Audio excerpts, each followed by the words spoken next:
I thought we'd finally found peace when we moved into Maple Ridge. Quiet neighborhood, low crime, decent schools. But what I didn't know was that the worst threat wasn't crime or noise, it was the HOA president, Nadine Ashford. A woman so deep into her own power trip, she made dictators look modest. And last week, her obsession with order nearly killed my wife. It was a Tuesday night. My wife, Dana, was 6.5 months pregnant. We just finished watching some mindless cooking show when she suddenly doubled over, clutching her belly. Paul. She gasped, "Something's wrong." I didn't waste a second. I called 911, then ran outside to clear the driveway so the paramedics could get in fast. Our house sits near the cul-de-sac entrance, and I knew they'd be here in minutes. But when the red and white lights flashed down the block, they didn't stop. They couldn't. Blocking the entrance to the cul-de-sac like some deranged queen guarding her castle was Nadine. Standing dead center in the road, arms crossed, hair puffed up like she was auditioning for an 80s sitcom. I ran toward her. "Move, that ambulance needs to get through." She didn't budge. "This is private property," she snapped. "Emergency vehicles need HOA authorization for nighttime access." "What the hell are you talking about?" "My wife is having a medical emergency." "She doesn't appear to be outside," she said, peering past me like she was inspecting weeds. "For all I know, you're lying to get around community policy. We've had too many guests parking overnight." I swear, something in me snapped. "She's pregnant, Nadine, bleeding, you're blocking an ambulance." She just shook her head and pulled out her phone. "I'm calling HOA security. You're escalating." Behind her, the ambulance sat idling, unable to drive past her car, which she'd parked sideways across the entrance like a barricade. I shouted at the EMTs, "Go through the yard. The fence gate's open." They had to wheel the gurney through 2 neighbors' lawns just to get to us. By the time they got Dana loaded up, her lips were pale. I rode in the back, holding her hand, fury boiling inside me. The baby was okay, barely. Dana needed emergency surgery for a placental abruption. Another 10 minutes and we might have lost both of them, but I wasn't just furious anymore, I was done. The next morning, I filed a report with the police. I gave them security footage from my doorbell cam that showed everything: Nadine blocking the street, ignoring my pleas, even bragging about community policy like she was enforcing the law. And then, I found something else: Maple Ridge's own HOA bylaws. Turns out, blocking emergency vehicles was not only a violation of state law, it was also a direct breach of the HOA's own charter. But Nadine didn't stop there. She tried to fine me $500 for verbal aggression toward a board member. That's when I stopped playing nice. The morning after the hospital, I sat in our kitchen, staring at the HOA violation notice Nadine had dropped in our mailbox like some twisted trophy. $500 for board member harassment. The fine was typed out in bold, with some ridiculous clause cited about hostile behavior during a certified HOA enforcement action. I poured myself a cup of coffee, still wearing the same clothes from the night before. Dana was asleep upstairs, her hospital discharge paperwork still folded in my jacket. I opened my laptop and pulled up a legal database I had access to from my job in the city records department. I'd seen a lot of petty power plays before. Municipal zoning disputes, land use fights, even a property line feud that escalated to someone bulldozing a neighbor's shed. But this, blocking ambulance access during a medical emergency, that was criminal negligence, plain and simple. I was done treating it like a neighborhood tiff. I printed out the local municipal code, specifically the section on obstruction of emergency services. Then I cross-referenced it with the HOA's founding charter, a PDF buried deep in an outdated website. The document was a mess, poorly formatted, full of contradictions, but it was there in black and white. No HOA officer could interfere with or obstruct city, county, or state emergency personnel in the execution of their duties. I highlighted the clause and stapled it to the police report I'd already filed. Then I drove straight to the district attorney's office. At the intake desk, I met a junior Ada named Kendra Morales. She was younger than I expected, maybe early 30s, with sharp eyes and a no-nonsense tone. "You're saying the HOA president intentionally blocked emergency medical responders from entering your street?" she asked. I handed her the printouts. "Yes. I've got doorbell footage time-stamped. She parked her car sideways across the road entrance and refused to move. The EMTs had to go through 2 lawns to reach my wife." Kendra skimmed the police report. "And your wife, she was pregnant? 7 months. She had a placental abruption. She could have died." Kendra looked up slowly, lips tight. "That's felony territory. Obstruction of emergency services resulting in bodily harm, maybe even reckless endangerment." She asked for copies of the footage and documents. I gave her a thumb drive with everything, including a copy of the HOA's own bylaws showing Nadine had violated their internal rules as well. "We'll open a case," she said. "And in the meantime, if the HOA contacts you again, don't engage. Redirect everything through legal." I thanked her and walked out into the sun feeling something I hadn't felt in days: control. By that afternoon, the police served Nadine with a notice of investigation. She tried to make a scene about being targeted and community persecution, but the officer delivering the notice wasn't having it.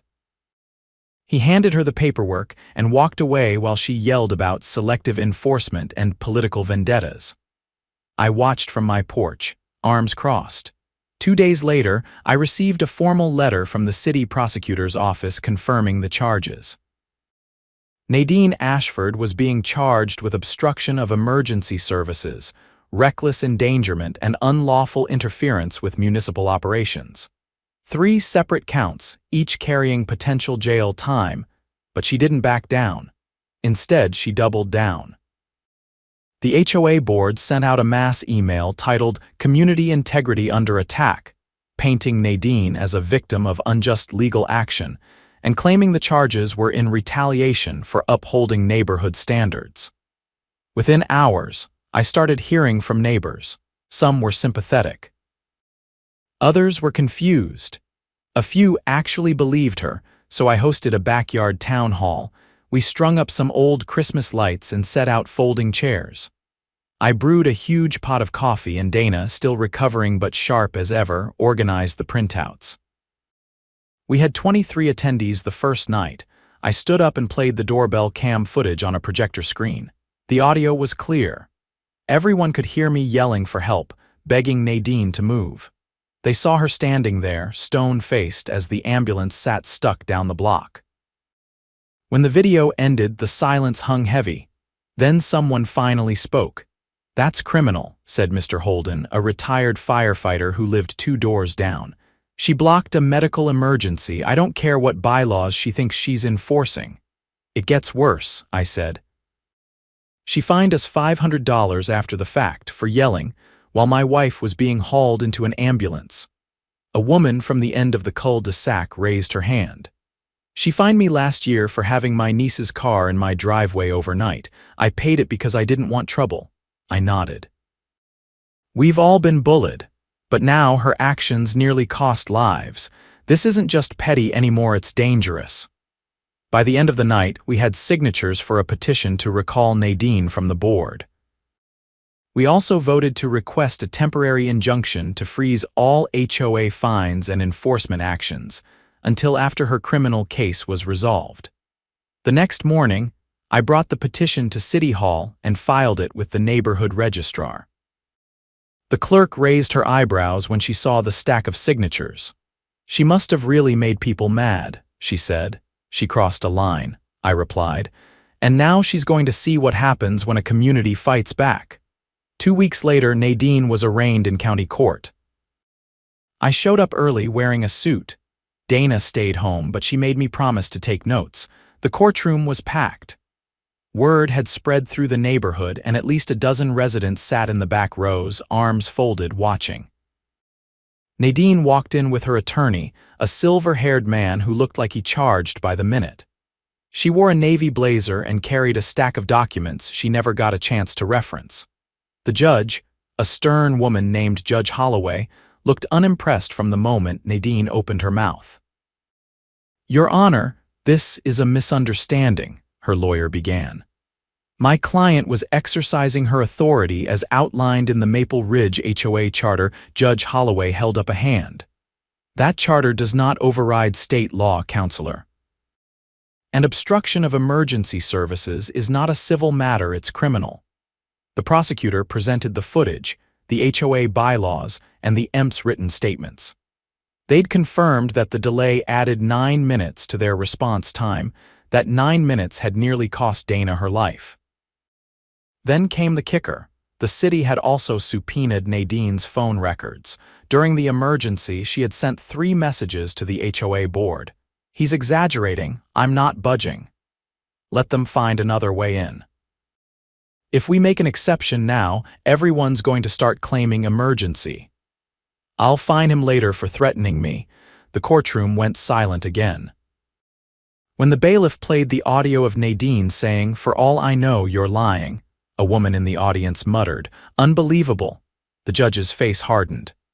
"Miss Ashford, do you understand the gravity of your actions? You are facing up to 3 years in prison for obstruction alone." Nadine's lawyer asked for a continuance. The judge allowed it but set strict bail conditions. Nadine was barred from performing any HOA duties, contacting residents directly, or setting foot on any property not her own. As she walked out of the courtroom, flanked by her lawyer, a group of us stood in the hallway. We didn't say a word, just watched her pass. The power she'd clung to so tightly had slipped through her fingers, and we weren't done, not even close. 3 days after the arraignment, a letter from the county clerk arrived in my mailbox. It confirmed that the injunction we'd filed to suspend all HOA enforcement actions was granted, temporarily freezing their authority until Nadine's legal outcome was settled. It didn't reverse the fines they'd issued in the past, but it stopped them from issuing more, which was a start. I brought the letter to our next backyard meeting. Word had traveled fast, and this time nearly 40 people showed up. Most didn't even sit, they stood in clusters, arms crossed, eyes sharp. A quiet anger had begun to replace confusion. It wasn't just about Nadine anymore. People were starting to wonder how deep the rot went. One neighbor, Curtis, a delivery driver who lived 2 streets over, came forward with something new. "I used to think all those fines were just annoying," he said, pulling out a folder. "But I've been keeping copies of them. They don't match the violation logs. Half of what they fined me for, like leaving my trash bin out past pickup, was never photographed, never time-stamped, and never matched the dates they claimed. It's like they were just guessing." He passed the folder to me and I flipped through it. Handwritten notes, no official timestamps. Some of the violations had been issued while Curtis was out of state, according to travel receipts he'd attached. Then another neighbor, Alois, a nurse who worked nights, raised her hand. "Nadine came by last month and warned me that if I kept parking in my own driveway after 10 p.m., I'd be reported for loitering my own driveway." Gasps weren't common during these meetings, but that one got a few. Alois wasn't the exaggerating type. I looked around. "We need more than stories. We need real documentation." Dana, who had finally regained some of her strength, stood up beside me with a clipboard. "We're putting together a timeline," she said. "Names, dates, fines, threats, anything that didn't feel right. If we can show a pattern, we can prove it wasn't just Nadine being overzealous. It was systemic." By the end of the night, we had 27 entries. Some went back nearly 5 years. The next morning, I called a friend from my city records job, Miles, an analyst who specialized in nonprofit oversight. He owed me a favor from a zoning case I'd helped him with the year before. I asked him to check the Maple Ridge HOA's annual financial disclosures. 3 hours later, he called back. "Paul," he said, "you're going to want to see this in person." I drove down to City Hall, and he met me in the file room with a stack of documents. He spread them across the table and pointed to a set of quarterly expense reports. "Look here," he said. The HOA reported legal fees every single quarter, but the amounts almost never match up with actual case filings. They're claiming to have spent nearly $40,000 on legal consultations last year alone. There weren't that many disputes, I said. Not even close. Exactly. But that's not the worst part. The checks were all made out to the same firm, Ashford, Langley & Co. I stared at him. Ashford? Yep, Nadine's maiden name. Turns out the firm dissolved 3 years ago, but the HOA kept cutting checks to it. That money went somewhere. And unless someone's been hiring ghost lawyers, I'd bet it went straight into a private account. I took photos of everything and thanked him. As I left the building, 2 things were clear. She hadn't just abused her power, she'd likely embezzled tens of thousands from the HOA budget. This was no longer a neighborhood dispute. This was fraud. I returned home and called Kendra Morales, the Ada. She answered on the second ring. "I've got something new," I said. "Better be good," she replied. Judge Holloway just moved Nadine's hearing up by 2 weeks. I told her about the financials, how the HOA had been funneling money to a dissolved law firm connected to Nadine. I offered to send over the documents immediately. "That's felony-level embezzlement," she said. "Send me everything. If it checks out, we can file additional charges." That night, the neighborhood felt like it had shifted. People were waving to each other more, talking on sidewalks. There was a shared understanding now something had broken loose and we weren't putting it back. 2 days later, Kendra called back. "We verified the payments," she said. The account Ashford, Langley & Co. was supposedly tied to is actually a personal account in Nadine's name. She's been laundering HOA funds into it for years. "We're charging her with misappropriation of funds, wire fraud, and tax evasion." I let out a long breath. "She's going down." "She is," Kendra said. "But we're going to need someone to testify on the HOA's internal procedures, how the board approved these payments, who signed off, what the process looked like." "You want me to do it? You're the only one who's been collecting this much documentation. And frankly, you know more about their bylaws than half their board." I agreed. The next morning, I was officially listed as a key witness for the prosecution. Meanwhile, Nadine tried to spin the new charges. Her latest stunt. A letter mailed to every home, claiming that the recent attacks against her were part of a coordinated smear campaign by outside agitators who don't understand the responsibility of maintaining community discipline. She even accused me of falsifying financial records, despite the fact that the documents came from the city's own records department. But the neighborhood wasn't buying it anymore. The recall petition had reached nearly 70% of residents. We only needed 51 to force a vote. The board tried to stall it, citing procedural inconsistencies, but the city registrar overruled them. The vote was set for the following Saturday. That day, people showed up in folding chairs, on bikes, with dogs and strollers. A folding table at the clubhouse entrance served as the ballot station. Volunteers handed out pens and watched the drop box like hawks. By the end of the afternoon, the results were tallied. Nadine Ashford, removed by a vote of 116 to 32. That evening, the board met without her for the first time in nearly a decade.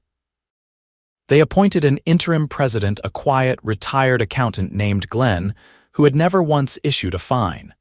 But Nadine's real reckoning came the following week, during her preliminary hearing. The courtroom was packed again. Press had shown up this time, local stations, mostly, but a few regional reporters as well.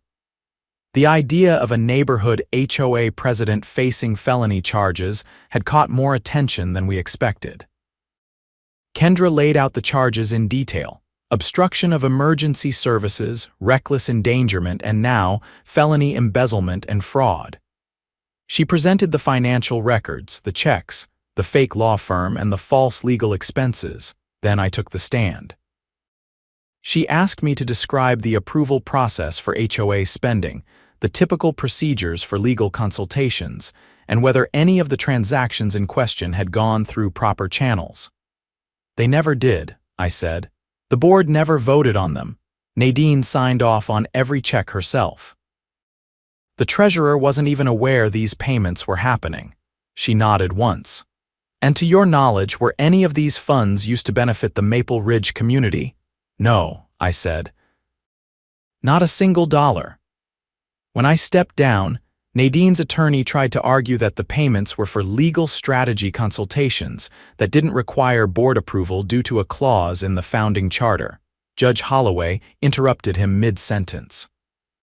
Counselor, your client falsified expenditures, created a shell entity and deposited community funds into a bank account bearing her personal signature. That is not a legal strategy. That is theft. Nadine didn't say a word. Her face was pale, her posture stiff. Her power had vanished, leaving behind nothing but the weight of consequence. The judge set a trial date for the following month.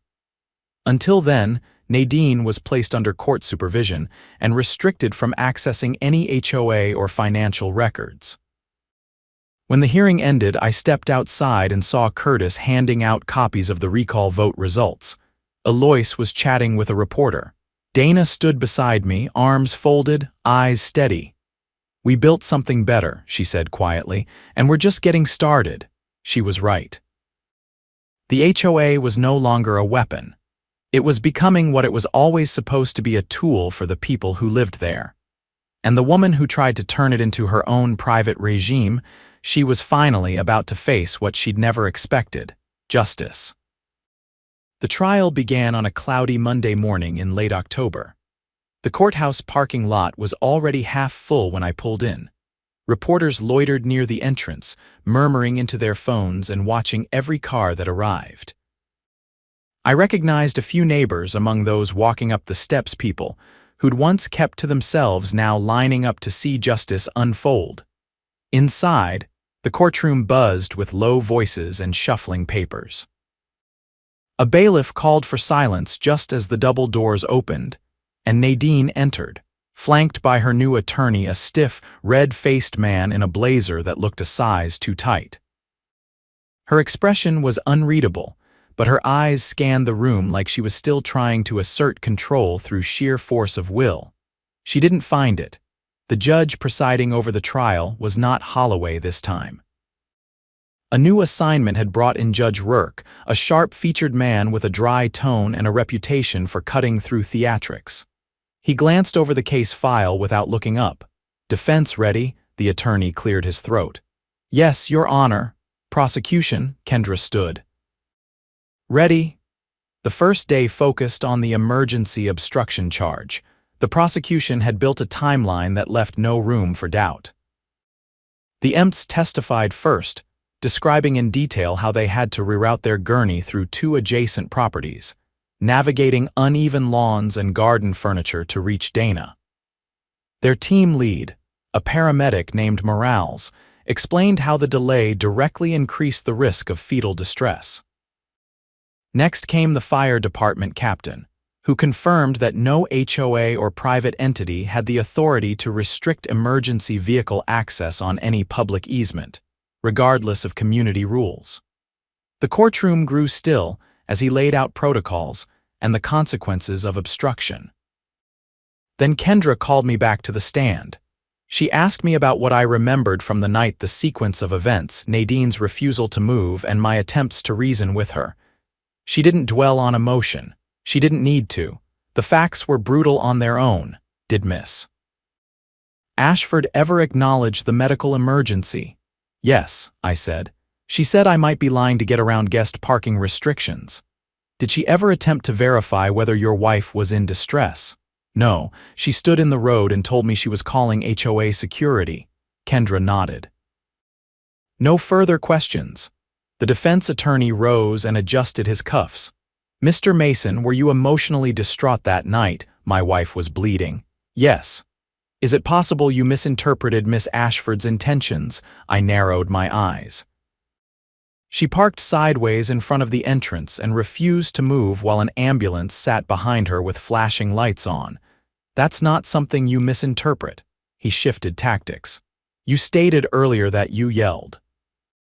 "Is it possible she felt threatened?" I raised my voice because my wife was in danger. But I was 30 feet away and unarmed. She wasn't threatened, she was indifferent. The defense sat down without another word. When the video footage was played complete with the audio of Nadine's voice dismissing the emergency, the room went completely silent. Even the reporters stopped typing. Judge Rourke leaned forward, brow furrowed. Let the record reflect that, miss. Ashford's actions resulted in a measurable delay of emergency response time, as corroborated by the responding units. Day 2 turned to the financial crimes. Kendra began with a forensic accountant who'd compiled a full audit of the HOA's financials for the past 4 years. He pointed to dozens of payments made out to Ashford, Langley & Co., all of which funneled into a personal account that listed Nadine Ashford as the sole beneficiary. The accountant laid out the scheme in exacting detail. These were not consulting fees, he said. There were no invoices, no email records, no work product.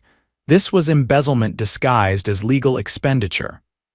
Do you have an estimate of how much was stolen? He adjusted his glasses. $48,223. Kendra moved on to the HOA's former treasurer, a soft-spoken retiree named Harold who looked like he'd rather be anywhere else. But when asked whether he had ever approved the payments in question, he was clear. I didn't even know about them, he said. She handled the checkbook directly, said it saved time. The defense attempted to argue that the board had granted Nadine emergency powers during a bylaw revision 4 years prior, but they had no paperwork to support the claim. Kendra pounced. Is there any record, any minutes, votes, or signatures showing Miss Ashford was authorized to write checks without board oversight? No, the treasurer replied. On the third day, the prosecution introduced something new: tax records. Nadine had failed to report the embezzled funds as income over the past 3 years. Kendra handed the judge a summary prepared by the State Revenue Office. Miss Ashford not only stole from her community, she said, she concealed that theft by failing to report it to the IRS and the State Tax Board. That constitutes willful tax evasion. The judge reviewed the documents in silence. When he looked up, Nadine's face had lost all color. The defense tried to stall by asking for a recess to clarify the financial context. Judge Rourke denied it. You had ample time to prepare. We're proceeding. By day 4, Nadine's posture had changed. Gone was the rigid spine and clenched jaw. She sat hunched, eyes fixed on the table. Her attorney had stopped making eye contact with her entirely. The closing arguments were brief. Kendra focused on Nadine's pattern of deception, that she viewed the HOA not as a civic duty, but as a personal empire she could exploit.